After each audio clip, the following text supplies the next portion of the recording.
ભગવાન શ્રી કૃષ્ણ અધ્યાયમાં આપણને એવું કહેવા માંગે છે કે કોઈ કોઈનું મિત્ર નથી અને કોઈ કોઈનો શત્રુ નથી. તો આપણે મિત્ર વધારવાના છે કે શત્રુ વધારવાના છે?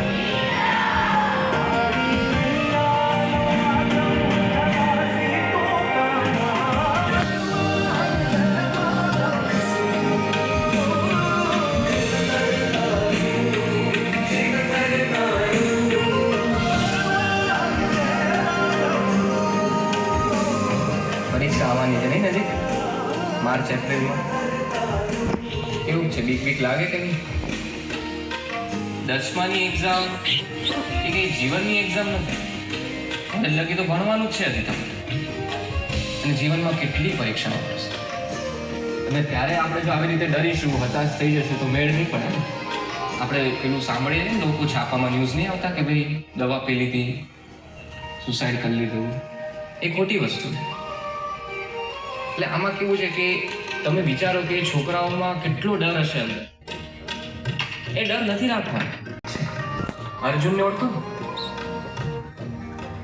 ભગવાન શ્રી કૃષ્ણે અર્જુનને શું કીધું હતું ખબર છે? કે યુદ્ધ જીતવું તારા હાથમાં નથી, કર્મ કરવું તારા હાથમાં. કર્મ કર, રિઝલ્ટ શું મળશે, ફળ શું મળશે એની ચિંતા ના. બરાબર? તો કર્મ કરે, મહેનત કરે, પરિણામ જેવું.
હા, જલ્દી કામ કરો.